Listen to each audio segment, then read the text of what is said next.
For King. Leader of the Republican Party, Mr. Parkin, please come here.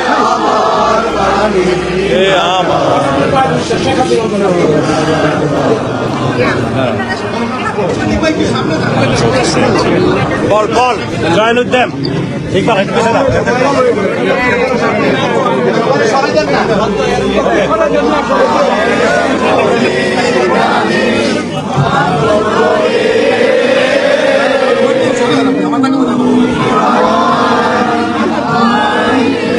পিছনে দাঁড়িয়ে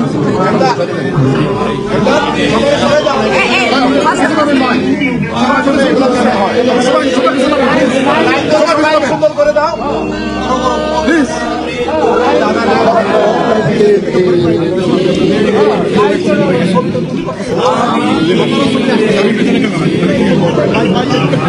আমি দেখছি ভাই, আমি লাইভ করতে এখন লাভ নেই তো, এটা ভিডিও বক্তব্য না তো, আমি কোন বেনিফিট নেই তো, তাহলে কেন এই করতে কে বুঝছে না তো জিনিসটা, নেতৃত্ব কাউকে দেখতেছে না।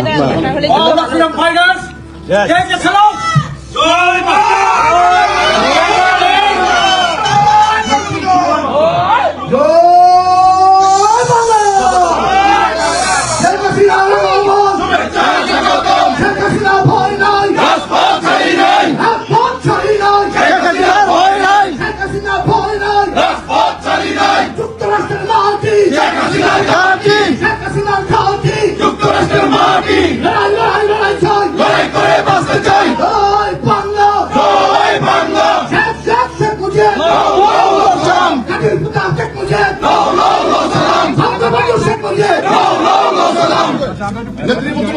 আপনারা সবাই শুনেন।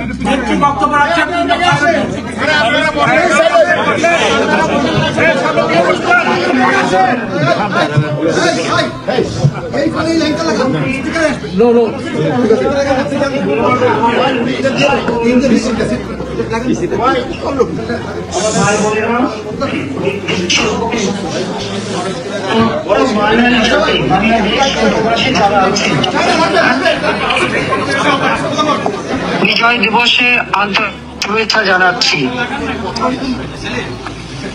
রক্তের বিনিময়ে আমরা আমাদের আর এই স্বাধীনতা অর্জনে আমাদের মহান নেতা সর্বকালের সর্বশ্রেষ্ঠ বাঙালি জাতির পিতা বঙ্গবন্ধু শেখ মুজিবুর রহমানের প্রতি আমি শ্রদ্ধা জানাচ্ছি, কারণ তারই নেতৃত্বে, তারই অনুপ্রেরণায় আমরা আজকে স্বাধীনতা অর্জন করেছি, বিজয় অর্জন করেছি। জাতির পিতা বঙ্গবন্ধু শেখ মুজিব বাংলাদেশের মানুষের অধিকার প্রতিষ্ঠার জন্য এবং আমাদের মাতৃভাষা বাংলা ভাষায় কথা বলার অধিকার থেকে শুরু করে প্রতিটি অর্জনে তার অবদান রয়েছেন। তারই নেতৃত্বে স্বাধীন গণপ্রজাতন্ত্রী বাংলাদেশ গড়ে ওঠে। জাতির পিতা বঙ্গবন্ধু শেখ মুজিব 1966 সালে 6 দফা দাবি পেশ করেন, যে দাবি ছিল বাঙালি জাতির মুক্তি সনদ। কারণ এই বাঙালি জাতি পাকিস্তান হবার পর থেকে পাকিস্তানি শাসকদের তাদের দ্বারা সবসময় নির্যাতিত ছিল, নিপীড়িত ছিল। প্রায় 80 থেকে 90% মানুষই দরিদ্র, 80% মানুষই দরিদ্র সীমার নিচে বাস করত। একবেলা খাবার জুটত না, পরনে কাপড় নেই, রোগের চিকিৎসা নেই, শিক্ষার আলো নেই, যোগাযোগ ব্যবস্থা নেই। এই অন্ধকার যুগে জাতির পিতা ছোটবেলা থেকে মানুষের এই কষ্ট, দুঃখ, দুর্দশা দেখে তিনি সবসময় সেই ছোটবেলা থেকে নিজের কাপড় চোপড়, বই, ছাতা সবই মানুষকে দান করে দিতেন। এবং তারই একটা প্রতিজ্ঞা ছিল যে জীবনে একদিন এই বাংলাদেশের অর্থনৈতিক মুক্তি আনবেন, মানুষকে একটা সুন্দর জীবন দিবেন। আর সেই লক্ষ্য নিয়েই কিন্তু তিনি তার নিজের জীবনকে উৎসর্গ করেছিলেন। বারবার তিনি কারাগারে বন্দী হন, কিন্তু কোনো কিছুই তাকে দমিয়ে রাখতে পারেনি। কাজে 6 দফা দেওয়ার পর আপনারা জানেন যে ওই বন্দিখানায় তাকে গ্রেপ্তার করা হয়। 6 দফা দিয়ে সারা বাংলাদেশ তিনি সফর করেন। 35 দিনের মধ্যে তিনি 32টা মিটিং করেছিলেন বাংলাদেশের শহরে, বাংলাদেশের 32টা জায়গায়। তখন যোগাযোগ ব্যবস্থা এত ভালো ছিল না, কোথাও নৌকা, কোথাও পানিতে যেতে হতো। 8ই মে ধানমন্ডি বাসা থেকে জাতির পিতাকে গ্রেপ্তার করে নিয়ে যায়, 9 মে কারাগারে পাঠায়। 68 সালে 17 জানুয়ারির দিবাগত রাত, অর্থাৎ 18 জানুয়ারিতে ঢাকা কেন্দ্রীয় কারাগার থেকে তাকে ঢাকা ক্যান্টনমেন্টে কুড়িয়ে নিয়ে বন্দী করে আগরতলা ষড়যন্ত্র মামলা নামে একটি দেশাত্মক মামলা দেয়। বাংলাদেশের মানুষ 6 দফাকে তাদের মুক্তির সনদ হিসেবে গ্রহণ করেছিল। আওয়ামী লীগের সকল নেতা কর্মী বলতে গিয়ে তাদের গ্রেপ্তার করে। কিছু 6 দফার এই দাবি নিয়ে 7 জন হরতাল পালন হয়। ওই হরতালে 11 জন সদস্য, শ্রমিক লীগের মনোমিয়া সহ 11 জন মৃত্যুবরণ করে। জাতির পিতা বঙ্গবন্ধু শেখ মুজিবুর রহমানের লেখা অসমাপ্ত আত্মজীবনী এবং কারাগারের রোজরাম চাটা যদি আপনারা পড়েন, সেখানে এই অত্যন্ত গুরুত্বপূর্ণ তথ্য আপনারা পাবেন। এবং আগরতলা ষড়যন্ত্র মামলা শুরু হলে এদিকে ছাত্র জনতা এক হয়ে আন্দোলন শুরু করে। সেই আন্দোলনে মতিউর রহমান মাত্র ক্লাস 10 পড়তে একটি ছেলে শিশু সহ অনেক মানুষ জীবন দেয়। বাঙালির উপর গুলি চালিয়েও পাকিস্তানি শাসকরা এই আন্দোলন দমাতে পারেনি। এক পর্যায়ে আইয়ুব খান বাধ্য হয় 21শে ফেব্রুয়ারি 1969 সালে আগরতলা ষড়যন্ত্র মামলা প্রত্যাহার করে নিতে এবং 22শে ফেব্রুয়ারি 1969 সালে জাতির পিতা বঙ্গবন্ধু শেখ মুজিবুর রহমানকে মুক্তি দিতে বাধ্য হয়। এর মধ্যে অনেক ইতিহাস আছে, কারণ এই আন্দোলনের সময় বঙ্গবন্ধুকে প্যারোলে নিয়ে যেতে চায় আইয়ুব খান তাদের সাথে বৈঠক করতে, কিন্তু আমার মায়ের কথা ছিল প্যারোলে যাবে না, মামলা প্রত্যাহার করতে হবে। আমাদের অনেক নেতারাই প্যারোলে যাওয়ার পক্ষে ছিলেন, কিন্তু আমার মা না, তিনি খুব শক্তভাবে এই জিনিসটা ধরেন। এক পর্যায়ে আইয়ুব খান বাধ্য হয়, জাতির পিতা ফিরে আসেন। 1970 সালে নির্বাচন হয়। সেই নির্বাচনে সমগ্র পাকিস্তানে আওয়ামী লীগ সংখ্যাগরিষ্ঠ আসন লাভ করে। আর প্রাদেশিক পরিষদেও মাত্র 2টি সিট ছাড়া সব সিটগুলি আওয়ামী লীগ পেয়েছিল। 169টা সিটের মধ্যে 167তে শুধু আওয়ামী লীগ পায়।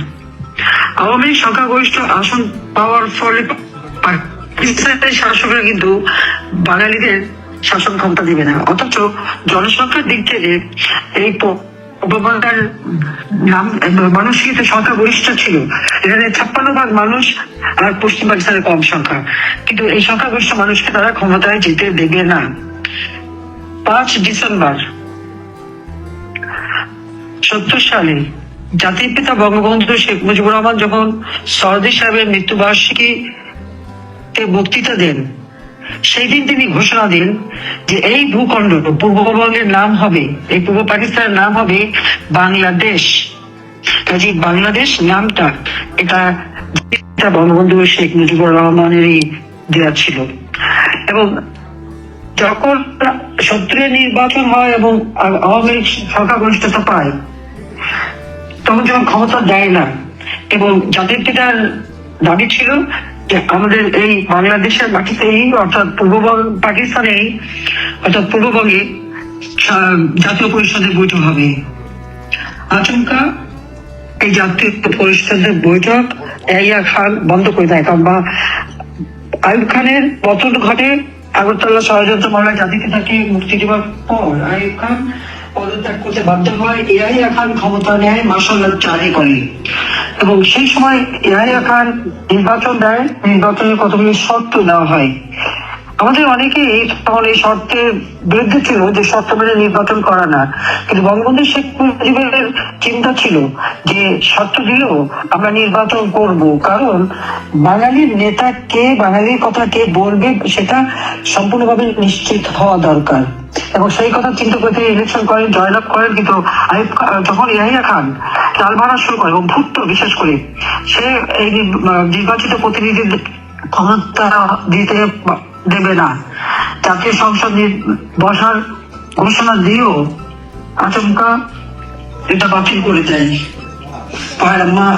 1 মার্চে জাতীয় পিতা তখন ওয়াকিল মিটিং এবং আমাদের জাতীয় সংসদে নির্বাচিত প্রতিনিধি, প্রাদেশিক পরিষদের নির্বাচিত প্রতিনিধিদের নিয়ে যখন সভা করছেন। 3রা জানুয়ারি শহরের উদ্যানে একটা শপথ অনুষ্ঠান হয়। নির্বাচনে জয়ী হবার পর সে শপথ ছিল বাঙালির মুক্তির কথা এবং শহীদ হওয়া বাস্তবায়নের কথা। কিন্তু 70-এর নির্বাচনে যখন সংখ্যাগরিষ্ঠতা পেয়ে সকল সরকার সদস্যরা, প্রাদেশিক পরিষদ এবং জাতীয় পরিষদের সদস্যরা শপথ নেন, তখন কিন্তু ইয়াহিয়া খান কোনো মতেই বাঙালিদের ক্ষমতা দেখবে না। 1 মার্চ যখন এই জাতীয় সংসদ বন্ধ করে দেয়, জাতির পিতা 3রা মার্চ মিছিল সভা করেন এবং ঘোষণা দেন 7ই মার্চ তিনি বক্তৃতা দেবেন। 1971 সালের 7ই মার্চের সেই ঐতিহাসিক ভাষণ, যে ভাষণের মধ্য দিয়ে তিনি আমাদের বাঙালি জাতি যে পাকিস্তান দ্বারা শোষিত, বঞ্চিত, নির্যাতিত সেই ইতিহাস তুলে ধরেন। পাশাপাশি আগামী দিনে কি আমাদের করণীয় এবং এই আন্দোলন করতে যে কিভাবে বাঙালি নিধন হয়েছে, পাকিস্তানি শাসকরা বাঙালিদের উপর অত্যাচার করেছে, সেই কথা তিনি তুলে ধরেন। জাতির পিতা বঙ্গবন্ধু সেই ঐতিহাসিক ভাষণে তিনি ঘরে ঘরে দুর্গ গড়ে তোলার নির্দেশ দেন, যার যা কিছু আছে তাই নিয়ে প্রস্তুত হবার নির্দেশ দেন এবং সমগ্র বাংলাদেশে জেলা এবং থানায়, তখন উপজেলা বলে কিছু ছিল না, জেলা, মহকুমা এবং থানা ছিল, প্রত্যেক জেলা, মহকুমা এবং থানায় আওয়ামী লীগের নেতৃত্বে সংগ্রাম পরিষদ গড়ে তোলার নির্দেশ দিয়েছিলেন এবং বাঙালি জাতিপিতা যে কথা বলতেন সেই কথাই মেনে নিত। এবং সবচেয়ে বড় কথা, সেই সময় সবচেয়ে গুরুত্বপূর্ণ যে কথা তিনি বলেছিলেন, তার শেষ লাইনটাই ছিল সবথেকে আমাদের জন্য, অর্থাৎ সমগ্র বাঙালি জাতিকে উজ্জীবিত করবার জন্য, সেটা হচ্ছে এবারের সংগ্রাম আমাদের মুক্তির সংগ্রাম, এবারের সংগ্রাম আমাদের স্বাধীনতার সংগ্রাম।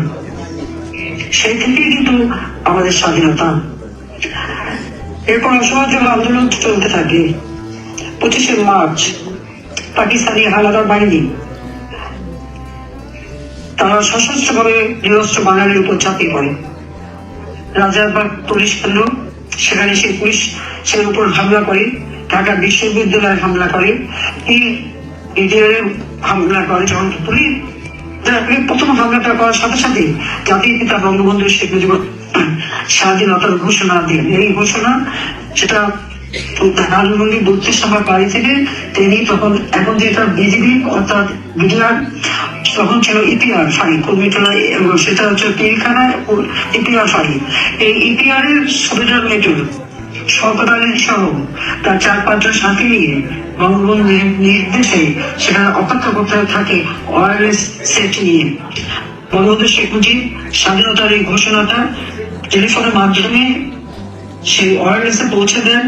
শওকত আলী সেটা গ্রহণ করে এবং মগবাজারে যেটা ওয়্যারলেস স্টেশন, তারই মাধ্যমে সমগ্র বাংলাদেশে পুলিশ স্টেশনগুলিতে ওই বার্তা তারা প্রেরণ করে। প্রত্যেকটা থানা, মহকুমা, জেলায় পুলিশ ফাঁড়ি থেকে ওই বার্তাটা আওয়ামী লীগের যে সংগ্রাম পরিষদ, সেই সংগ্রাম পরিষদের হাতে ওই বার্তাটা পৌঁছে দেয়। আওয়ামী লীগের নেতা কর্মীরা সেখানে জনগণের সাথে নিয়ে ওই মধ্যরাত থেকেই কিন্তু 26শে মার্চ এই ঘোষণাটা প্রচার করতে শুরু করে। কোথাও মাইকিং করে, পায়ে হেঁটে, টেলিগ্রামের মাধ্যমে, অথবা বিভিন্ন চোঙা ফুকিয়ে কথা বলা হতো। সেইভাবে কিন্তু তারা এটা সেই 26শে মার্চ সকাল থেকে সারা বাংলাদেশে মধ্যরাত থেকে, অর্থাৎ একেবারে ফজরের নামাজের পথে সেই প্রচারটা তারা শুরু করে। জাতির পিতা যখনই স্বাধীনতার ঘোষণা দিলেন, তখনই 32 নম্বর বাড়িটা পাকিস্তানি হানাদার বাহিনী আক্রমণ করেন এবং তারা বঙ্গবন্ধু শেখ মুজিবকে গ্রেপ্তার করে নিয়ে যায়। প্রথমে নিয়ে যেয়ে সংসদ ভবনে তখন ক্যাম্পন তৈরি হচ্ছিল, সেখানে কিছুজন রেখে ঢাকা ক্যান্টনমেন্টে আহতমজি ক্যান্টনমেন্ট স্কুলে নিয়ে তাকে একদিন রাখে, সেখান থেকে করাচিতে নিয়ে যায়, সেখান থেকে একেবারে মিয়ানওয়ালি জেলে নিয়ে বন্দি করে রাখে। ওই বাড়িটা তারা পুরো দখল করে, ভাঙচুর করে এবং আমার মাকে গ্রেপ্তার করে। আমার মা, রেহানা, রাসেল, জামাল, আমরা সবাই বন্দী হই পাকিস্তানিদের হাতে। ধানমন্ডি 18 নম্বর রোড, বর্তমানে 9A26 নম্বর বাড়ি, একতলা একটা বাড়ি ছিল তখন। ওই বাড়িতে আমার মাকে এবং আমাদের সকলকে পাকিস্তানি হানাদার বাহিনী বন্দী করে রাখে। জাতির পিতা বঙ্গবন্ধু শেখ মুজিবের বিরুদ্ধে শুরু হয় দেশদ্রোহী মামলা। আইয়ুব খানের একটা আত্মজীবনী অক্সফোর্ডে বের করা হয়েছে। সেই আত্মজীবনীর এক জায়গায় লেখা আছে, বঙ্গবন্ধু শেখ মুজিবকে দেশদ্রোহী মামলা দেওয়া হয়, তাকে যখন কোর্টে নিয়ে আসা হতো তিনি তখন জয় বাংলা বলে সেখানে প্রবেশ করতেন এবং বলতেন, আমার কাজ আমি করে এসেছি, বাংলাদেশ স্বাধীন হবে, আমার যদি মামলা দিয়ে আপনারা যা কিছু করতে চান আমি জানি আপনারা করে, আমি পড়াও করি না, আমার দেশের মানুষরা আপনারা দাবি রাখতে পারবেন না। জাতির পিতার নির্দেশ এবং পরিকল্পনা অনুযায়ী জাতীয় পরিষদ এবং প্রাদেশিক পরিষদের যারা সদস্যরা ছিলেন তারা সকলে মিলে সর্বপ্রথম 10 এপ্রিল গণপ্রজাতন্ত্রী বাংলাদেশ সরকার গঠন করে এবং 17 এপ্রিল মুজিবনগর, যেটা এখন মেহেরপুর বৈদ্যনাথ তলা আম্রপ্রাণ, সেখানে এই গণপ্রজাতন্ত্রী বাংলাদেশ সরকার শপথ গ্রহণ করে। এই সরকার গঠন করা হয়েছিল তখন আপনারা জানেন যে পাকিস্তানের হানাদার বাহিনী যখন গণহত্যা শুরু করেছিল 1 কোটির উপর মানুষ তারা কিন্তু দেশ ছেড়ে চলে এসেছিল এবং ভারতে আশ্রয় নিয়েছিল। ভারতের প্রতিটি রাজনৈতিক দল এই বাঙালিদেরকে কিন্তু আশ্রয় দেয়, তাদের খাদ্য, তাদের নিরাপত্তা, তাদের সব ব্যবস্থা করেছিল। সেই সময় প্রধানমন্ত্রী ছিলেন ভারতের শ্রীমতী ইন্দিরা গান্ধী। তিনি নিজে বাঙালির পাশে দাঁড়ান এবং ভারতের সকল রাজনৈতিক দল তখন আমাদের মুক্তিকামী মানুষের পাশে দাঁড়িয়েছিল। আমাদের প্রবাসী যে সরকার গঠন হয় নির্বাচিত প্রতিনিধিদের দ্বারা, জাতির পিতা বঙ্গবন্ধু শেখ মুজিবুর রহমানকে রাষ্ট্রপতি, নজরুল ইসলাম উপরাষ্ট্রপতি, তাজুদ্দিন আহমেদ প্রধানমন্ত্রী এবং নজরুল আলী কামরুজ্জামান সহ এবং আমি খুব মোস্তাক ছিল সবাই মন্ত্রিত্ব পান এবং এই মন্ত্রিসভা শপথ গ্রহণ করেন এবং সেই শপথ গ্রহণে গার্ড অফ অনার দেয় তখনকার পুলিশ অফিসার এবং আনসারের যারা কর্মকর্তা তারা মিলে সেখানে গার্ড অফ অনার দেওয়া হয় এবং সেখানে একে বসেই এই স্বাধীন প্রজাতন্ত্রী বাংলাদেশ সরকার রাষ্ট্র পরিচালনা শুরু করে। কলকাতায় সেটা হেডকোয়ার্টার হয়। পাশাপাশি ইংল্যান্ডে, আমেরিকা, ইউরোপ বিভিন্ন দেশে তাদের বাঙালিরা যে যেখানে ছিল তারাও মুক্তিকামী মানুষের পাশে দাঁড়ায়। সেই সাথে আমাদের বিদেশি বন্ধুরা তারাও আমাদের পাশে দাঁড়ায়। যদিও আমেরিকা সরকার পাকিস্তানের পক্ষে ছিল, এমনকি তারা 7th ফ্লিট পাঠাতেও চেষ্টা করেছিল, কিন্তু আমেরিকার জনগণ, সাধারণ জনগণ তারা কিন্তু বাঙালির মুক্তিকামী বাঙালির পাশে দাঁড়িয়েছিল। সেই বক্তৃতা এবং গান, এই গান ঐতিহাসিক গান ছিল এবং আমাদের স্বাধীন বাংলা বেতার কেন্দ্র পরিচালনা করা হতো, সেখানে চরমপত্র ঘোষণা হতো এবং প্রতিদিন মুক্তিকামী মানুষের গান গিয়ে মানুষকে উজ্জীবিত করা হতো এবং এই জয় বাংলা রেডিও স্টেশন চালু করার সাথে সাথে জয় বাংলা স্লোগান, জয় বঙ্গবন্ধু স্লোগান দিয়ে কিন্তু এটা চালু হতো এবং এবারের সংগ্রাম, মুক্তির সংগ্রাম, এবারের সংগ্রাম, স্বাধীনতার সংগ্রাম, প্রতিদিন জাতির পিতা বঙ্গবন্ধু শেখ মুজিবের এই কণ্ঠ বাজানো হতো। দীর্ঘ 9 মাসের যুদ্ধে পাকিস্তানি হানাদার বাহিনী গ্রামের পর গ্রাম জ্বালিয়ে পুড়ে সরকার করে দেয়। আওয়ামী লীগের কোন নেতা কর্মী বাড়ি ঘর ছিল না, আমার দাদার বাড়ি আত্মপরিবার তুমি পাড়া থেকে শুরু করে গ্রামে গ্রামে এবং শহরে সমস্ত মানুষের ঘর বাড়ি জ্বালানো, পোড়ানো, লুটপাট। ঠিক এই 2024 সালে বিএনপি, জামাত আর ইংরেজ বাহিনী যা করছে ঠিক এই একই কাজ তারা করেছিল এবং সেই সাথে গণহত্যা করে। এমনকি কে মুসলমান কে হিন্দু খুলে পাকিস্তানের হানাদার বাহিনী তাও পরীক্ষা করতো। ঠিক আজকের যে চিত্র আপনারা বাংলাদেশে দেখেন মনে হয় যে সেই 71-এর সেই চিত্রই আমরা দেখতে পাচ্ছি এবং সেই সময় তাদের যে অত্যাচার, নির্যাতন, মানবাধিকার লঙ্ঘন সারা বিশ্ব বিবেকিত জেগে উঠছে এবং সাধারণ মানুষ সারা দেশের আমাদের পাশে দাঁড়ায়, আমাদেরকে সহযোগিতা করে এবং আমাদের বন্ধুপ্রতিম দেশগুলি আমাদের পাশে এসে দাঁড়ায়। গণপ্রজাতন্ত্রী বাংলাদেশ সরকার পরিচালনা সুষ্ঠুভাবে করে এই 16ই ডিসেম্বর সে ক্রেডিট পায়নি আমাদের সাথে। ভারতীয় সেনাবাহিনী তারা আমাদের পাশে দাঁড়ায়। এরই মধ্যে আবার 3রা ডিসেম্বর থেকে আপনারা জানেন যে পাকিস্তান আর ভারতের মধ্যে যুদ্ধ শুরু হয়। আবার এই 3রা ডিসেম্বরই ভুটান বাংলাদেশকে প্রথম স্বাধীন রাষ্ট্র হিসেবে স্বীকৃতি দেওয়ার ঘোষণা দেয়, যেটা 6 ডিসেম্বর কার্যকর হয়। কিন্তু 6 ডিসেম্বর আগে ভারত বাংলাদেশকে গণপ্রজাতন্ত্রী বাংলাদেশ হিসেবে 6 ডিসেম্বর স্বীকৃতি দেয়। এবং যখন যুদ্ধ শুরু হয়ে গেল পাকিস্তান আর ভারতের মধ্যে, বাঙালিদের তখন কি অবস্থা ছিল? আমাদের মুক্তিযোদ্ধারা এবং আমাদের মিত্র বাহিনী যৌথভাবে আক্রমণ শুরু করে এবং আমাদের যে মুক্তি বাহিনী গড়ে উঠেছিল, মুক্তি বাহিনী, মুজিব ব্যাটারি, বিভিন্ন সংগঠন গড়ে তোলা হয়। সেটা গড়ে তোলা হয়েছিল 21শে নভেম্বর এবং সেই জন্য আমরা 21শে নভেম্বর কিন্তু এই দিবসটা আমরা পালন করি সশস্ত্র দিবস হিসেবে। যদিও এবারের দিবস পালনের সময় বঙ্গবন্ধু শেখ মুজিবের নামও নেওয়া হয়নি বা আমাদের জাতীয় নেতাদেরও নাম নেওয়া হয়নি, এটাই হচ্ছে দুর্ভাগ্য। কিন্তু আওয়ামী লীগের জাতীয় নেতৃত্বে আওয়ামী লীগ, ছাত্রলীগ, এই সংগঠনগুলি তো তখন ছিল, ছাত্র ইউনিয়ন থেকে শুরু করে অন্যান্য সংগঠন তো আমাদের সাথে ছিল। কাজে আমাদের এই মুক্তিযুদ্ধ আমরা 16 ডিসেম্বর 1971 সালে বিকেল বেলা পাকিস্তানি হানাদার বাহিনী, আমাদের মিত্র বাহিনী অর্থাৎ ভারতীয় বাহিনীর হাতে আত্মসমর্পণ করে। মুক্তি বাহিনী এবং মিত্র বাহিনী যৌথভাবে তাদের কাছে তারা আত্মসমর্পণ করে। যদিও বাংলাদেশ মুক্তি পায় 16 ডিসেম্বর, কিন্তু আমার মা, আমি, বাবার ভাই বোন, আমরা যা বন্দী ছিলাম, যদিও বন্দিখানা থেকে আমার মেজো ভাই যারা কামাল আগে মুক্তিযুদ্ধে চলে যায় আর জামালকে বন্দী করা হয়েছিল, কিন্তু জামাল ওই বন্দিখানা থেকে গেরিলা কায়দায় বের হয়ে ভারতে চলে যায় এবং নিজেই রাখবে তারা প্রশিক্ষণ নেয় এবং সরাসরি যুদ্ধে অংশগ্রহণ করে। পরবর্তীতে কামালকে তখন আমাদের যিনি বাহিনী প্রধান হিসেবে ছিলেন কর্নেল ওসমানী, তার এডি হিসেবে নিয়োগ দেয় আমাদের গণপ্রজাতন্ত্রী বাংলাদেশ সরকার, প্রধানমন্ত্রী তাজউদ্দিন, এবং কামালকে এডিসি হিসেবে দায়িত্ব পালন করত।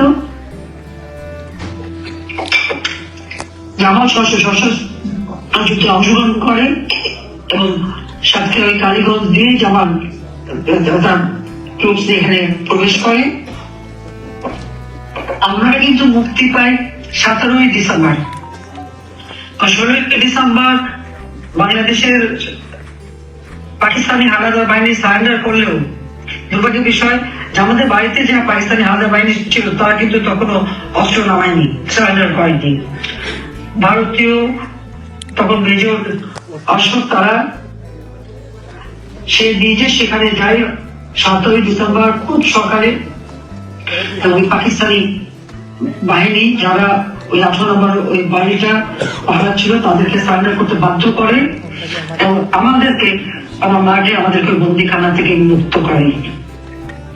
আমি যেহেতু সন্তান সম্ভবা ছিলাম, ওই বন্দিখানায় থাকতেই জুলাই মাসের 27 তারিখে আমার প্রথম সন্তান জয় জন্মগ্রহণ করে এবং এই জয় জন্মগ্রহণ করার সময় কত নির্যাতন তারা চালিয়েছিল, ঠিক মতো খাবার না দেওয়া এবং যুদ্ধকালীন সময় তো আমাদের কিছুই দেওয়া হতো না। সেই 3রা ডিসেম্বর থেকে 27 ডিসেম্বর পর্যন্ত আমাদের খাদ্য পানি সবকিছুরই অভাব ছিল, কিন্তু তাতে আমাদের কোনো দুঃখ নেই। বাংলাদেশ স্বাধীন হয়েছে, বাংলাদেশ মুক্ত হয়েছে, তখন আমাদের অপেক্ষা কখন জাতিপিতা বঙ্গবন্ধু শেখ মুজিব ফিরে আসবেন। আমরা কৃতজ্ঞতা জানাই ভারতের তদানীন্তন প্রধানমন্ত্রী ইন্দিরা গান্ধীর প্রতি এবং ভারতের জনগণ এবং সমস্ত রাজনৈতিক দলের প্রতি। সকলের কণ্ঠস্বচ্ছা ছিল যে কিভাবে বঙ্গবন্ধু শেখ মুজিবকে মুক্ত করা যায়। তখন আপনারা জানেন যে রাশিয়া থেকে শুরু করে সমস্ত ইউরোপ প্রত্যেকেই, এমনকি আমেরিকার জনগণ তারাও কিন্তু বঙ্গবন্ধু শেখ মুজিবের জন্য দাঁড়িয়েছিলেন, আমাদের মুক্তিকামী মানুষের পাশে দাঁড়িয়েছিলেন। কাজে পাকিস্তানি হানাদার বাহিনী বাধ্য হয় 8 জানুয়ারি, তখন এআইআর পতন ঘটে, ক্ষমতা নেয়। 8 জানুয়ারি বঙ্গবন্ধু শেখ মুজিবকে মুক্তি দেওয়া হয়। তিনি সোজা চলে যান লন্ডনে এবং লন্ডনে সেখানে প্রেস কনফারেন্স করেন, বাংলাদেশের মানুষের কথা বলেন এবং এরপর 10 জানুয়ারি সেই ব্রিটিশ সরকারের দেওয়া একটি প্লেনে করে তিনি বাংলাদেশে ফিরে আসেন। ফিরে আসার সময় তিনি দিল্লিতে নামেন। ভারতীয় জনগণ এবং ভারতীয় সরকার ভারতের সমস্ত রাজনৈতিক দলকে ধন্যবাদ জানান এবং সেখান থেকে তিনি বাংলাদেশে এসে পৌঁছান। 10 জানুয়ারি জাতির পিতা বীরের বেশে তার গণপ্রজাতন্ত্রী বাংলাদেশে প্রবেশ করেন এবং 11 জানুয়ারি বিশেষ সভা হয়। তখন প্রধানমন্ত্রী তাজউদ্দিন আহমদ সাহেবের বাসায় সকালে এবং বিকেলে 2 দফা এই দিনে বাংলাদেশে কিভাবে চলবে সেই পরিকল্পনা গ্রহণ করা হয়। আমাদের তৌফিক ইমাম সাহেব তখন ক্যাবিনেট সেক্রেটারি মুক্তিযুদ্ধ চলাকালীন সময় ছিলেন, তার লেখা একটা বইতে খুব সুন্দরভাবে এই তথ্যগুলি দেওয়া আছে, আপনারা দেখতে পারেন। বঙ্গবন্ধু শেখ মুজিব এরপরে রাষ্ট্রপতি হিসেবে শপথ নেন এবং তারপর রাষ্ট্রপতির পদ থেকে তিনি পদত্যাগ করেন। তাজউদ্দিন আহমদ সাহেব প্রধানমন্ত্রীর পদ থেকে পদত্যাগ করেন। বঙ্গবন্ধু শেখ মুজিব প্রধানমন্ত্রী হিসেবে তখন শপথ নেন। তার আগে আমাদের চৌধুরী সাহেবকে রাষ্ট্রপতি হিসেবে নিয়োগ দেন, প্রধান বিচারপতি হিসেবে নিয়োগ দেওয়া হয় গণপ্রজাতন্ত্রী বাংলাদেশ সরকার। কারণ গণপ্রজাতন্ত্রী বাংলাদেশ সরকার যখন মেহেরপুরে আগরতলায় শপথ গ্রহণ করে তখন একটা স্বাধীনতার ঘোষণাপত্র পাঠ করা হয়। যারা ইউসুফ সাহেব তিনি এই স্বাধীনতার ঘোষণাপত্রটা পাঠ করেন এবং সেটা সকলের সর্বসম্মতিক্রমে গ্রহণ করা হয় এবং সেখানে গণপ্রজাতন্ত্রী বাংলাদেশ সরকার স্বাধীন এবং সেই স্বাধীনতার ঘোষণাপত্র, যেটা আমাদের বর্তমান সংবিধানে এই স্বাধীনতার ঘোষণাপত্রটি সংযোজিত হয়েছে, আপনারা সেটা দেখতে পারেন। কাজে সেই ঘোষণাপত্রের ভিত্তিতেই তখন সিদ্ধান্ত হয় এখানে মানে একটা পার্লামেন্টারি সিস্টেম অফ গভর্নমেন্ট করবে। এইভাবেই করা হয়। প্রাদেশিক পরিষদে নির্বাচিত প্রতিনিধি এবং জাতীয় পরিষদে নির্বাচিত প্রতিনিধি অর্থাৎ ন্যাশনাল অ্যাসেম্বলি এবং প্রভিন্সিয়াল অ্যাসেম্বলি যত সংসদ সদস্য ছিল নির্বাচিত প্রতিনিধিরা, এখানে 300 ওখানে প্রায় 157টা, সকলকে মিলে তখন একটা পার্লামেন্ট বসে সংবিধান প্রণয়ন করার জন্য, যে সংবিধানের ভিত্তিতে বাংলাদেশ চলবে। একটা গণপরিষদ এবং সেই গণপরিষদে একটা কমিটি করে দেওয়া হয়, সেই কমিটি সংবিধান প্রণয়ন করেন। 72 সালের 4 নভেম্বর সেই সংবিধান প্রণয়ন করা হয়। এই 16 ডিসেম্বর থেকে সেই সংবিধান কার্যকর, অর্থাৎ বিজয় দিবস যখন আমরা পালন করি তখন থেকে সেই সংবিধান কার্যকর করা হয় আর সেই সংবিধানের ভিত্তিতে বাংলাদেশ পরিচালিত হতে থাকে।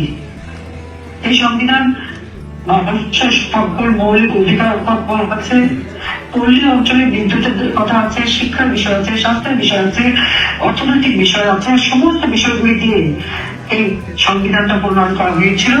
যেখানে বাংলাদেশ হবে একটা অসাম্প্রদায়িক চেতনার দেশ, সকল ধর্ম বর্ণ নির্বিশেষে সকলের অধিকার থাকবে এবং অনগ্রসর যে সমস্ত গোষ্ঠী আছে তাদের অধিকারের কথা বলা হয়েছে। সার্বিকভাবে আর্থসামাজিক উন্নয়নের কথা এই সংবিধানে দেওয়া আছে এবং এই সংবিধানের ভিত্তিতেই 1973 সালে জাতির পিতা বঙ্গবন্ধু শেখ মুজিব পুনরায় নির্বাচন দেন। প্রকৃতপক্ষে কোনো বিপ্লবের পর কখনোই এভাবে এত দ্রুত নির্বাচন দেওয়া হয় না। জাতির পিতা বঙ্গবন্ধু শেখ মুজিব স্বাধীন চেতা মানুষ ছিলেন, জনগণের স্বাধীনতাকে বিশ্বাস করতেন। তাই স্বাধীন বাংলাদেশে পুনরায় নির্বাচন দিয়ে আবার যাতে ক্ষমতা পরিচালনা করা যায়, স্বাধীন রাষ্ট্র ছিল, সেই পদক্ষেপ তিনি নিয়েছিলেন এবং 73 সালের নির্বাচনেও আপনারা জানেন যে আওয়ামী লীগ সংখ্যাগরিষ্ঠতা পায় এবং আওয়ামী লীগের বিরুদ্ধে মাত্র 9টা সিটে অনেকে জয়লাভ করে। এরপর শুরু হলো বিধ্বস্ত দেশ গড়া, রাস্তাঘাট নেই, পুল ব্রিজ নেই, সবকিছু ধ্বংসপ্রাপ্ত। আজকের মতো এত রাস্তা, এত যোগাযোগ ব্যবস্থা কিছুই ছিল না। ঘরে ঘরে হাহাকার, মানুষের খাবার নাই, খেতে ফসল হয় না 9 মাস।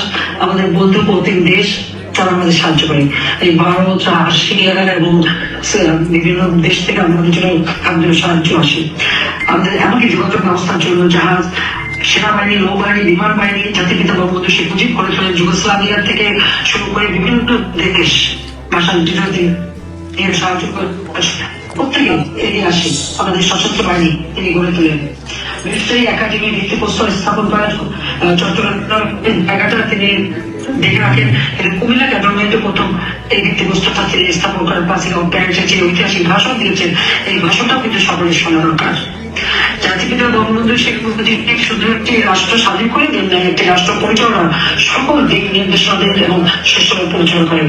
এটা যুদ্ধ বিধ্বস্ত দেশ, তখন ঘরে ঘরে রিলিফ পৌঁছানোর দরকার ছিল। আমাদের আওয়ামী লীগের নেতা কর্মীরা যদিও তাদের সবকিছু হারিয়েছে, তারপরে পায়ে হেঁটে, বাধাই করে, নৌকায় করে প্রত্যেকের বাড়ি বাড়ি রিলিফ পৌঁছলেন। প্রতিটি মানুষকে সহযোগিতা করেন, প্রতিটি মানুষের পাশে দাঁড়ান এবং সেখানে মানুষের কিভাবে দেশকে উন্নত করা যায় সেই পদক্ষেপ জাতিপিতা নিয়েছিলেন। যুদ্ধকালীন সময় কিন্তু কোনো ক্ষেত্রে ফসল হয়নি, সেদিকে ছিল হাহাকার। যা ছিল সবই তো পাকিস্তানিরা নিয়ে যায়। সমস্ত ইন্ডাস্ট্রিগুলি বেশিরভাগ মালিক ছিল পাকিস্তানিরা। যারা পাকিস্তানে চলে যাওয়া তারা পাকিস্তানে চলে গেছিল, সমস্ত ইন্ডাস্ট্রি অ্যাবান্ডন পড়ে থাকিনি। স্কুল কলেজগুলি ছিল আর্মি ক্যাম্প। ঠিক সারেন্ডার করার আগে 10ই ডিসেম্বর থেকে বুদ্ধিজীবী হত্যা শুরু হয়, যেন বাংলাদেশ বিনাশূন্য হয়ে যায়, রাষ্ট্র পরিচালনা করবার মতো যেন দক্ষ জনশক্তি না থাকে। সেই উদ্দেশ্য নিয়ে পাকিস্তানি হানাদার বাহিনীর হাতে গড়ে তোলা রাজাকার বাহিনী, আলবদর বাহিনী, আসাম বাহিনী, যে আলবদর বাহিনীর সদস্য ছিল এই মধুর আমার নিজামী, মৌলানা মান্নান, আব্দুল আলী, শুরু করে একদম পাকিস্তানি হানাদার বাহিনীকে পথ দেখিয়ে দেখিয়ে নিয়ে যেত এবং তারা চালানো আমাদের মেয়েদের উপর পাশবিক অত্যাচার। বাচ্চা বাচ্চা মেয়েদের পর্যন্ত সেনা চাকরিতে নিয়ে দিনের পর দিন তাদের উপর পাশবিক অত্যাচার করে এবং তার অনেক মেয়ে সুইসাইড করেছিল শাড়ি পেঁচিয়ে। সে কারণে তাদের শাড়িটাও পরতে দেওয়া হতো না, অত উলঙ্গ অবস্থাটা ফেলে রাখা হতো। যখন আমাদের মিত্র বাহিনী ঢুকে একজন শিখ সেনা যখন এদেরকে তারা যখন উদ্ধার করতে যায় এই মেয়েদেরকে, ওদের অবস্থা দেখে নিজের মাথার পাগড়ি খুলে ওই মেয়েকে আবরু ঢাকার জন্য সাহায্য করে। সেখানে প্রায় 17,000 ইন্ডিয়ান সেনাবাহিনীর সদস্য আত্মহত্যা দিয়েছিল মুক্তি বাহিনীর সাথে কাঁধে কাঁধ মিলিয়ে যুদ্ধ করতেছে। আওয়ামী লীগ বাংলাদেশকে শুধু স্বাধীনতাই দেয়নি, অর্থনৈতিক মুক্তির পথেও এগিয়ে নিয়ে যায়। জাতির পিতার নেতৃত্বে বাংলাদেশ সে যুদ্ধ বিধ্বস্ত দেশ থেকে গড়ে তোলা এই যে নির্যাতিত নারীদেরকে সব ধরনের সহযোগিতা এবং সামাজিক ভাবে তাদেরকে প্রতিষ্ঠিত করার পদক্ষেপ নিয়েছিলেন জাতির পিতা এবং তাদেরকে বীরাঙ্গনা উপহার দিয়ে নাম ছিলেন।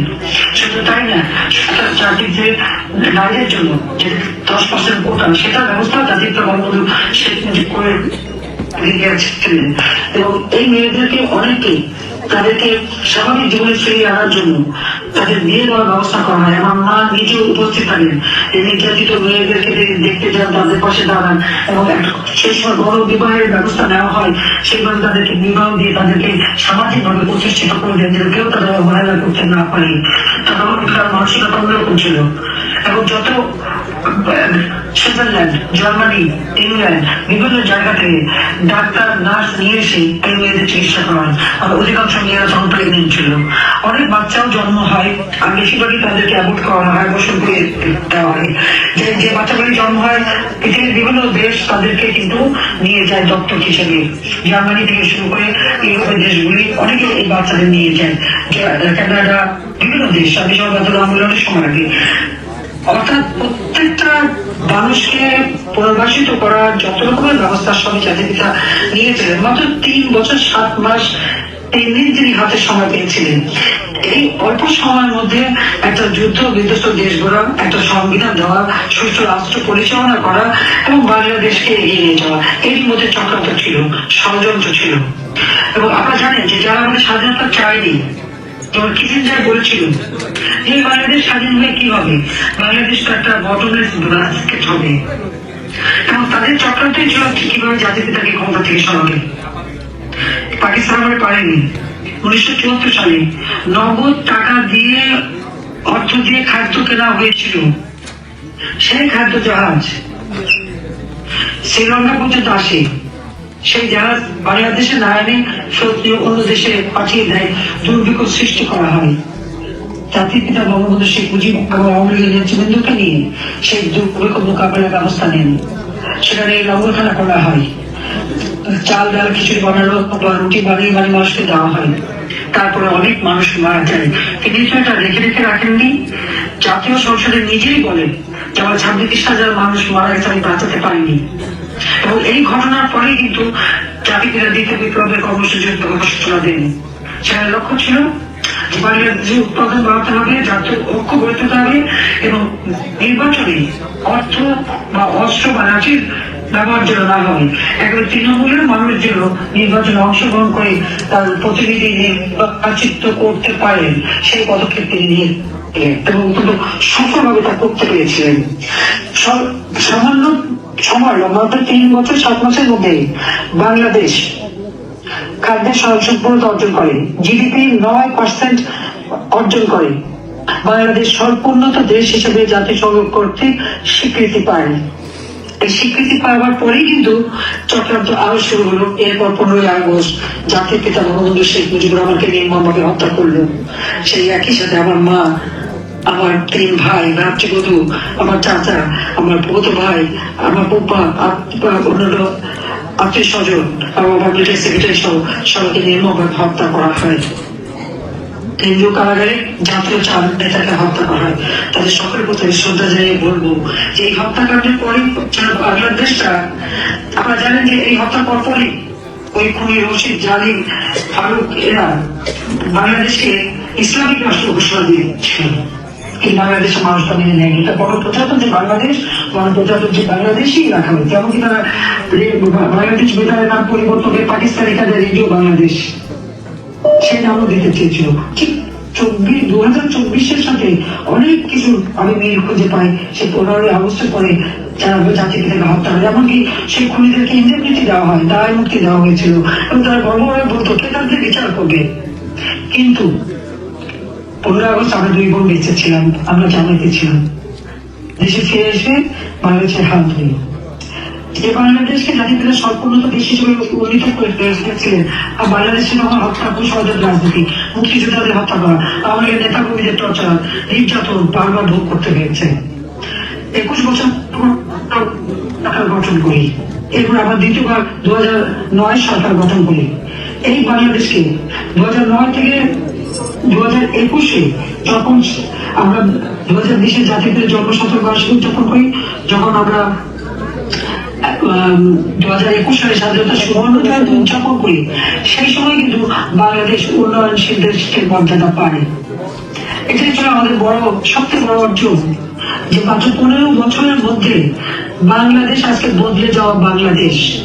যাদের বয়স 15 বছর, 20 বছর বা 25 বছর, তারা যদি একবার চিন্তা করে যে 2008-এর আগ পর্যন্ত বাংলাদেশ কি অবস্থা ছিল, 2001 থেকে 8 বাংলাদেশের যে একটা কালো অধ্যায় ছিল, জঙ্গিবাদ, সন্ত্রাস, সেই বাংলা ভাই 500 জায়গায় একসাথে বোমা হামলা,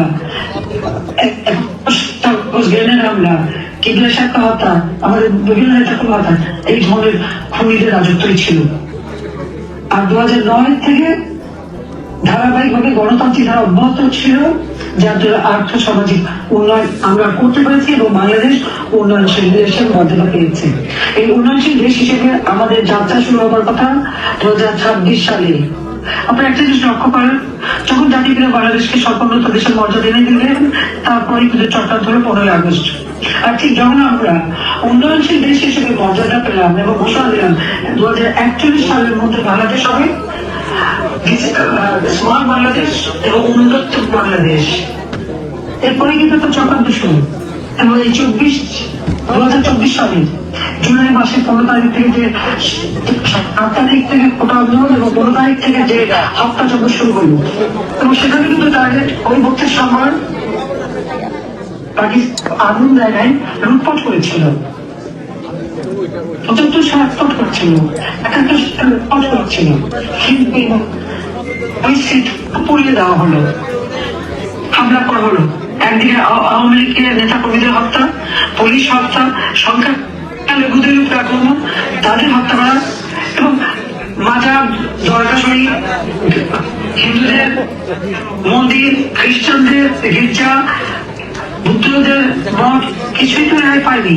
সব আক্রমণ করেছে, সবার উপরে অত্যাচার নির্যাতন করে যাচ্ছে এই অবৈধভাবে ক্ষমতা দখলকারী ইউনূস, যে মেটিকুলাসলি ডিজাইন করে পরিকল্পনা করে সে ক্ষমতাটা দখল করলো। জনাব বাংলাদেশ দেশের মর্যাদা পেল।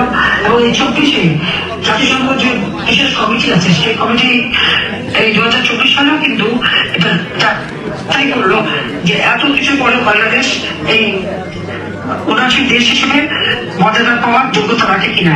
আমরা কোভিড-19 দক্ষতার সাথে সেটাকে আমরা মানুষকে রক্ষা করেছি, খুব দক্ষতার সাথে আমরা এটা মোকাবেলা করি। ইউকে রাশিয়া যুদ্ধের ফলে যে বিশ্বব্যাপী অর্থনৈতিক মন্দা, সেই মন্দাও কিন্তু আমরা মোকাবেলা করে আমরা উন্নয়নশীল দেশ হিসেবে বাংলাদেশকে কিন্তু সমাজে রাখতে সক্ষম হই। কিন্তু দুর্ভাগ্য 2024 আমাকে হত্যার পরিকল্পনা করা হয়েছিল। এবং আপনারা দেখেন সমস্ত পুলিশদেরকে ছেড়ে দেওয়া হয়েছে, সমস্ত জঙ্গিদের হলে অটিজমে যারা আক্রমণ করলো, বিদেশিদের হত্যা হলো, দেশের মানুষ হত্যা হলো, যাদের বিচার হয়েছিল, সাজা হয়েছিল, তাদেরকে মুক্তি দিয়ে দিয়েছে ওই খুনি ইউনূস, মুক্তি দিয়েছে সমস্ত সন্ত্রাসীদের। এবং যাদের বিরুদ্ধে দুর্নীতি, এবং আমেরিকার FBI এসে সাক্ষী দিয়ে যাচ্ছে, যার ফলে দুর্নীতির সাজা প্রাপ্ত তাদেরকে মুক্ত করা হলো। এবং নিজের দুর্নীতি, তার বিরুদ্ধে দুর্নীতি মামলা, সে ট্যাক্স ফাঁকি দিয়েছে, প্রায় 1200 কোটি টাকা তার কাছে ট্যাক্স পায়। সেখানে 666 কোটি টাকার একটা মামলা রায় হবার কথা 6 আগস্ট। 5 আগস্ট আন্দোলনের নামে সেই গণভবন আক্রমণ কোনো মতে মাত্র 20 মিনিটের জন্য বেঁচে গিয়েছিল। আর তারপর যে হত্যার যোগ্য চললো এবং ধ্বংসযোগ্য চললো সারা বাংলাদেশে। আপনারা দেখেছেন উনি ক্ষমতা এসেই তার বিরুদ্ধে সব মামলা তুলে ফেললেন। এই হলো বাংলাদেশের অবস্থা। আমি ইতিহাস এই জন্য বললাম যে এই ইতিহাসটা আমাদের অনেকের এই বোধহয় মনে নেই, জানে না। মুক্তিযোদ্ধারা তাদের যে অবদান, জীবন বাজি রেখে পরিবার পরিজন ছেড়ে তারা চলে গিয়েছিল মুক্তিযুদ্ধ করতে। আমাদের তরুণ সমাজ, আমাদের ছাত্রী বহু নেতাকর্মী জীবন দিয়েছে, বাংলাদেশের বহু নেতাকর্মী এমনকি অনেক জনগণ আত্মাহুতি দিয়েছে। তাদের কিছু ছিল না, পরনে কাপড় নেই, লুঙ্গি পরে খালি পায়ে কাদামাটি রেখে অস্ত্র নিয়ে ওই জাতির পিতা বলেন যার যা কিছু আছে তাই নিয়ে মোকাবেলা করো। বাঙালি সেই মোকাবেলা করেই কিন্তু এই দেশ স্বাধীন করেছে। এই দেশ ওই কোনো কারণ ওই একটা বাঁশির ফুটে স্বাধীন হয়নি।